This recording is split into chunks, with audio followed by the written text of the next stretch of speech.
If you think that you're in control of your marketplace, if you think that you're in control of the marketing and advertising that you're going to be pushing out in the future, if you think that you're in control of your job security, I'm here to tell you that you're absolutely wrong, because I know for a fact that my young 14-year-old son, Oliver, is in control of the global market moving forward.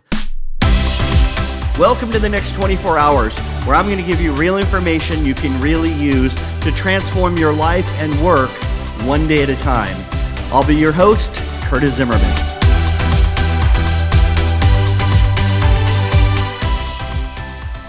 Well, hello, everyone. I hope that you are living the dream. Wow, my son, Oliver, my 14-year-old son, in charge of global marketing and the marketplace moving forward. That's just crazy talk. Or is it? That's what we're going to answer today. So normally I take my oldest son and I drive him to the bus and drop him off, and I run home and get my daughter real quick and I drop her off, and then that leaves my youngest son, Oliver, to be dropped off at yet a third bus stop. I have to do that when my wife's out of town like she is right now, which makes for a very exciting morning. But today I decided to just change it up a little bit. I dropped off my oldest son and my daughter, and then it came to my young son, and he was all dressed and had his little lunchbox, and he was ready to go off. And I said, "Nope, sit down, son, because I need to interview you. And then I'm going to drive you to school rather than you take the bus today." And this is something I'm going to recommend that you do only if you want to keep your job, only if you're in marketing and sales and you want to know what's really happening in the marketplace, rather than going and standing around a bunch of old people like me and try to talk about the trends and what's going on and what we should be marketing toward. Why don't you interview your 14-year-old son, daughter? And if you don't have a 14-year-old son or daughter, the next time you are at a family gathering, the next time you're at, at outdoor event where there are kids around, take the time to do what I did today, because it was eye-opening. Let's begin with that. Here are a few words that I learned this morning from my interview. One, Supreme. No, he wasn't talking about his dad, believe me. He was talking about this brand called Supreme. And when we're done with the podcast, I want you to Google that, and I want you to see what it is. Then I want you to go onto, one of these sites that gives you the values of things.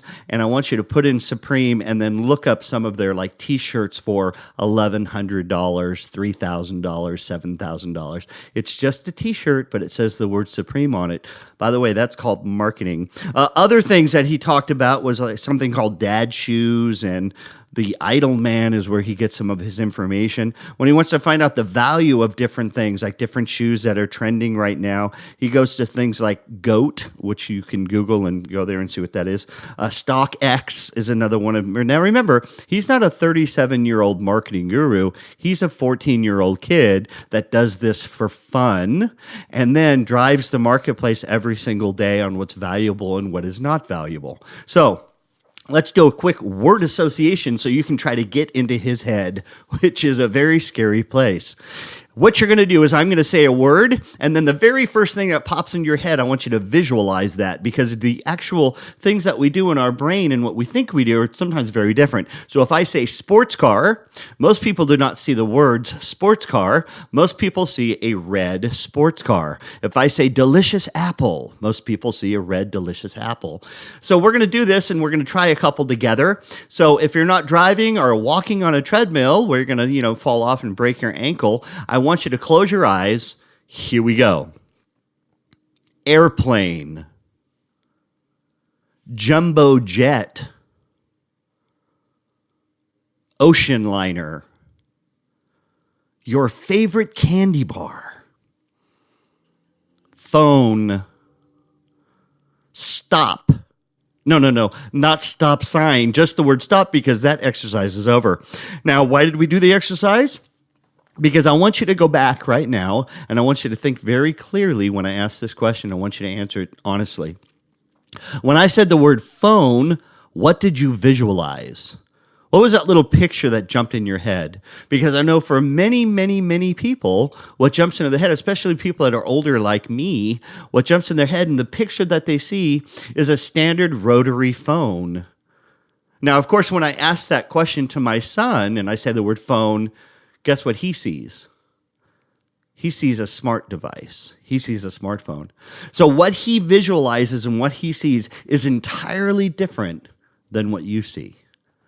Why is that important? Because you want to make sure that your product, your service, or the things that you're trying to push out are actually the main thing, the main picture that your people see.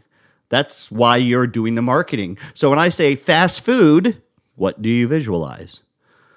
When I say sit down meal, what do you visualize?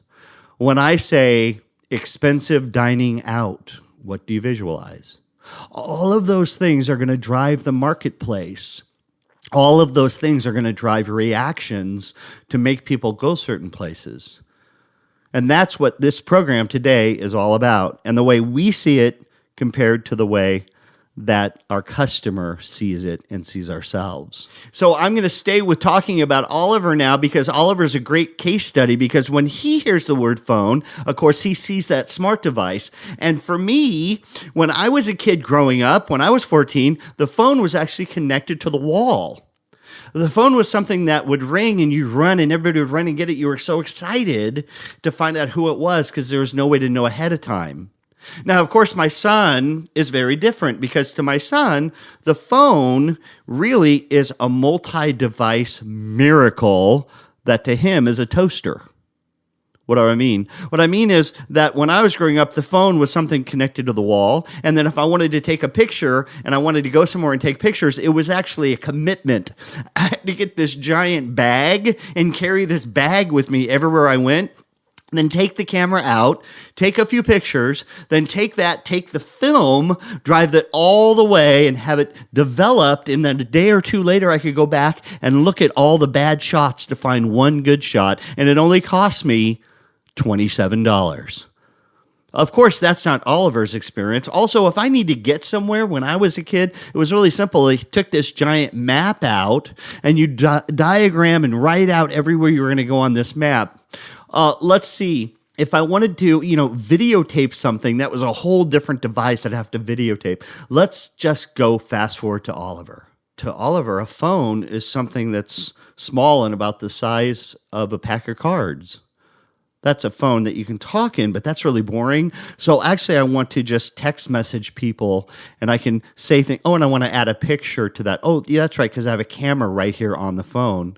Oh, and by the way, when I have one of my speeches and I have to get from my house or from the airport to that speech, all I do is say the name of where it is I want to go, and then the phone automatically gives me directions. And a woman I've never met before actually gives me turn-by-turn directions all on my phone. Now, of course, if I get to the event and it's exciting and Oliver takes a picture and wants to send it to grandma, magically he pushes one button and that picture goes off of my phone into cyberspace and then lands on grandma's phone in about a second and a half.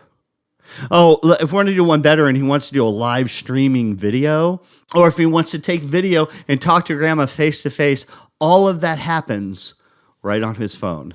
But the number one thing with all of that takeaway, and you know how much more that smartphone can do, I need for you to grasp that to Oliver, that phone is a toaster. Dad, that's just what phones do. Of course phones do that. Think about that for a second. And then think about what that phone or whatever replaces it by the time he's your age. Imagine what it will be doing then. And I want to lean into that a little bit because that's how fast the marketplace is changing. That's how fast things are changing in the world. And Oliver can't wait for those new changes. And he's embracing them at just lightning speed. So I'll just give you a real quick case study. So my wife, who's very busy, is interested in grocery shopping, but doesn't really have the time. So instead, she's going to go online and she's going to order all the different things that we need at the house. And then she's going to pull up to the local Kroger down the street from where I live. And they're going to come out, they're going to open the trunk, they're going to put it in, and she's going to drive away. Wow, that's a big change. That's a big change for them. It is, but I need for you to understand the ripple effects of that. So here are some, just a few ripple effects. One, the store itself has to be redesigned because in the very front of the store, they need to put it in a giant freezer, in a giant refrigerator area. Because these new employees that they've hired called pickers, they take the cart and they go out and they pick all the different items that my wife has chosen. And they're a completely different kind of employee we have to hire because they have to be very detail oriented. Those pickers take that food and they can't have it in the back of the store in the freezers. So they had to put a brand new freezer in the front of the store. And then they put all that food in those freezers. When my wife dries up, they go ahead and pull all those bags and bring it out and put it right in her trunk. So that's a whole different store design. Now, the next thing is that let's just pretend that I work for a big brand cereal company, and I've worked with some of those as a speaker in the past. And what I love to do is our cereal is really about kids, and it's about sugary cereal. And what I love to do is think about the marketing. And the marketing used to be, well, listen, it's sugar cereal. So the reason I have value add as a marketing person is that I'm telling you, you need to have that cereal on the first 3 or 4 shelves. See those first 3 or 4 shelves, that's going to be eye level for little Jimmy. So when little Jimmy's running through the store, he sees the cereal, Mommy, I want cereal. If I don't, I'm going to pee in my pants, right? That's the driver to buy that sugary cereal. But now I want you to flip that just a little bit. By the way, all that shelf space, that's all paid for. So my big brand cereal is going to pay for that shelf space. Instead, it's my wife in the kitchen, and she's deciding what cereal to purchase. And when she goes to pick it up the next day, do you think she's going to pick the cereal that is sugary? No, she's not. She's going to pick the cereal that she knows is good and nutritious. And Jimmy isn't there going, I want this cereal, because Jimmy's in the other room right now, probably on an iPad to keep him quiet. Why is that important? Why do you care? Because now, all of a sudden, Kroger, the grocery store, yes, for the customer, my wife, they're giving her what she wants, but I also need for you to know that that big brand box that is selling the sugary cereal, the value that they're willing to pay for that shelf space is going down every single day. And it's going to continue over the next few years because my wife is going to order her food more and more and more and have it brought to her car, if not put into a driverless car and delivered directly to our house, which is going to be coming here in about 5 minutes, believe me. That means Billy's eyes aren't on the aisle, aren't on the shelves, and aren't on your sugary cereal. Therefore, there's no value for me to pay in order to have that shelf space. Here's another one very quickly. My wife, like I said, is very busy, so she wants to have a nutritious meal, and she still wants to make it. So she goes ahead and orders Blue Apron. Now, Blue Apron, of course, delivers the exact amount of food that you need for one solid meal for 4 or 5 people. So, Curtis, what are the ripple effects of that? Well, what if I happen to be in the wine and spirits business? And rather than my wife going and getting the fish, or my wife going and getting the chicken, my wife going and getting the steak at the grocery store, and then having that in the cart, and then walking by the wine and going, the steak we're having tonight, wow, a red whatever wine would go so well with that, would pair so beautifully. I'm just going to get a bottle of that while I'm here. Well, when Blue Apron shows up, it doesn't give me a wine pairing. Therefore, I'm not buying wine that night, and it's one more sale that the wine and spirits people are not getting. So instead, if I was in marketing, what I might say is, hey, Blue Apron, every wine pairs with something different. Might be fish, might be chicken, might be steak. And what we would love to do is partner with you so that when Curtis Zimmerman's wife clicks on that amazing meal, it automatically comes with a beautiful wine pairing. By the way, if you decide to go ahead and try one of these delivery services that delivers a meal to your house, you're going to find that many of them actually, in fact, do have a wine pairing with the meal of your choice. That's marketing of the future. And that's what every great marketer has to do. You have to lean into what's right before you right now and what's coming up down the road. Coming up down the road, by the way, you may think that VR are those big goggle things you put on and all of a sudden you're in virtual reality. I've done it several times, and you might think that it's for your son or daughter to play video games in the basement. And although that's really the main push right now, I want you to know I was recently guest speaking at a very large conference that deals with things like grocery stores and other retail marketing, advertising type places. And I saw it. There it was. The VR you put on, and you walk through the grocery store with your VR glasses, and you simply point at the different items you want, and then it orders those for you automatically. So rather than my wife going online and having to go through categories or pictures, I kick my son off his video game. I put on the VR glasses, and then I'm literally walking through the Kroger and picking the brands by the pictures that are shown and by the real life experience that VR is giving me in that marketplace. Oh, let's just say you wanted to buy a brand new car. Imagine if you put on your VR goggles and you sat down and all of a sudden you were sitting in that beautiful new Lexus that you've always wanted, with every single thing that is new and innovative in the car right there before your very eyes. Oh, our family always wanted to go on vacation and see the Grand Canyon. Here, put on these VR glasses and walk and look at the beautiful amazement that the Grand Canyon brings. Oh, what would be crazy if I could walk on the moon? Here, put this on and walk on the moon. It's so funny because we can also deepen relationships. I wonder what it's like to be in a third world country and walk with a tribe of people, or walk with a group of homeless, or walk with and spend a few hours talking and interacting with them. All of these and more are coming your way very soon, and they will change people's views and the way that people react to your products, your services, and what the world really looks like. Who taught me all this?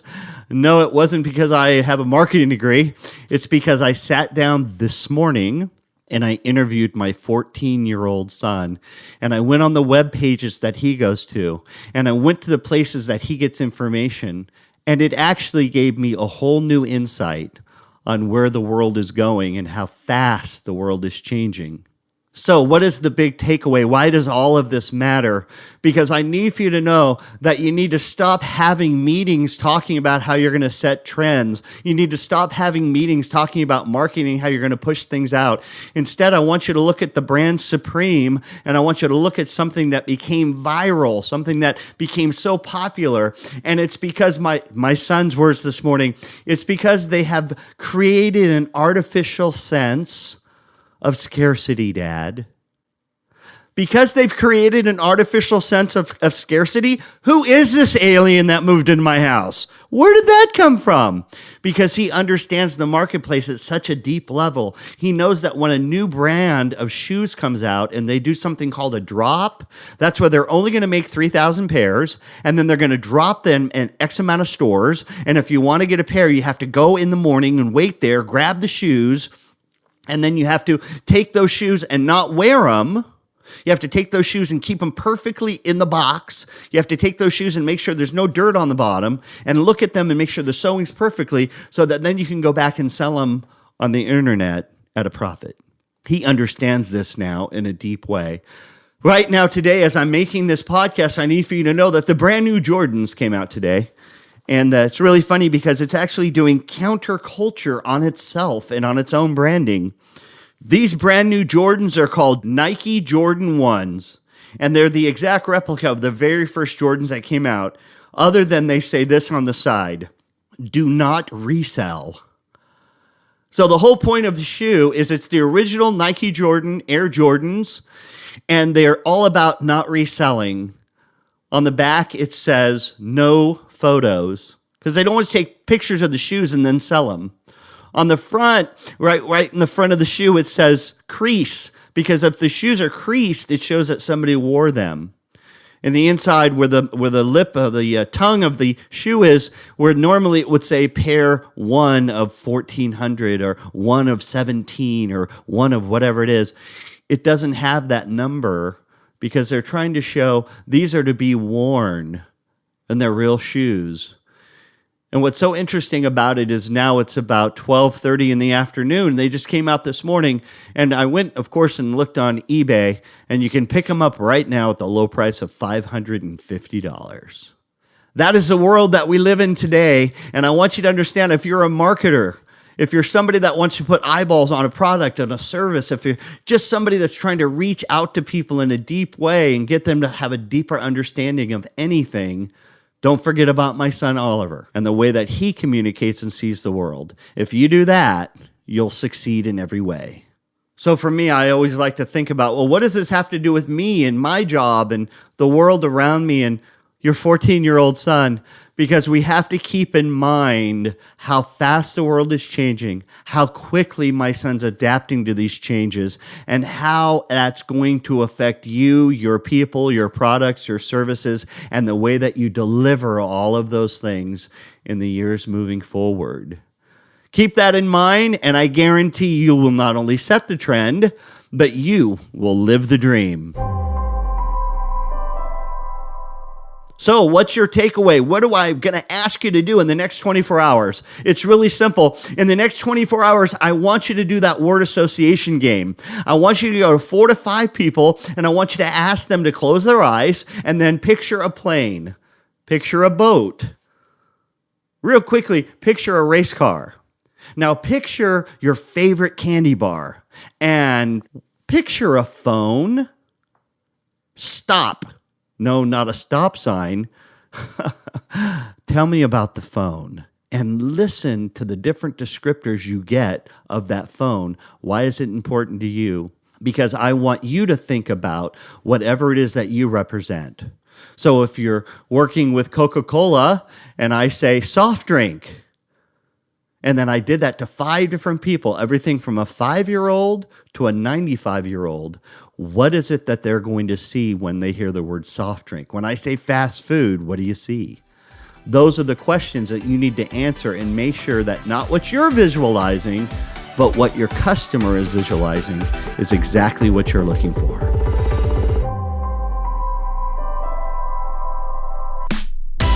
Hey, thank you for listening to The Next 24 Hours. It would mean a lot to me if you found this content today valuable, that you share it with your friends. Leave me a review. I'd love to hear from you. And if you want to learn more about what I do, it's really simple. Just go to CurtisZimmerman.com. Remember, in order to live the dream, you have to make the next 24 hours count. The clock is ticking.